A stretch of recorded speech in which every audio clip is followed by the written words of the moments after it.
Hello listeners, ఎలా ఉన్నారు? నేను ఒక చిన్న నిర్ణయం గురించి రేయి పగలు ఆలోచిస్తూ గడిపేస్తున్నాను. ఇది సరైనదేనా? ఏదైనా తప్పు జరిగితే అంటూ నా మనసు నన్ను ప్రశాంతంగా ఉండనివ్వలేదు.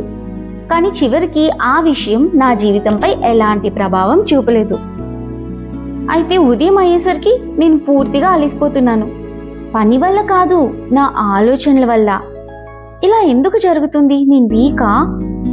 ఇలా అనుకుంటున్నారా? అయితే వినండి. ఇలా ఓవర్గా థింక్ చేసే వారి మైండ్ చాలా సెన్సిటివ్. వీరు చాలా డీప్గా కేర్ చేస్తారు. వీరు ఏ పని చేయాలని తలబడితే అది ఖచ్చితంగా అయిపోవాలని అనుకుంటారు. ఓవర్ థింకింగ్ అనేది పవర్ఫుల్ మైండ్కి ఒక సైన్.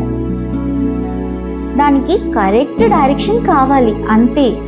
ఓవర్ థింకింగ్ మనల్ని అతిగా ఫీల్ చేస్తుంది, కానీ అది మనల్ని కంట్రోల్ చేయదు. అది మనల్ని ప్రొటెక్ట్ చేసుకోవటానికి మన బ్రెయిన్ నేర్చుకున్న ఒక అలవాటు. అవగాహన మరియు మైండ్ఫుల్నెస్ అంటే ప్రెజెంట్గా ఉండడం వలన మీ మైండ్ కన్ఫ్యూషన్ బదులు క్లారిటీ, భయం బదులు ప్రశాంతత చూస్ చేసుకుంటుంది.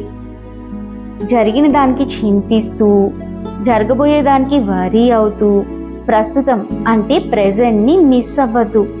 ప్రెజెంట్లోనే అంతా ఉంది. ఆలోచనలతో ఫైట్ చేయొద్దు. పట్టుకొని దాని మీదే ఉండిపోవద్దు.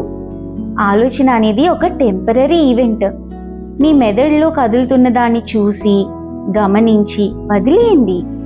అలా ఎలా అంటారా? So simple.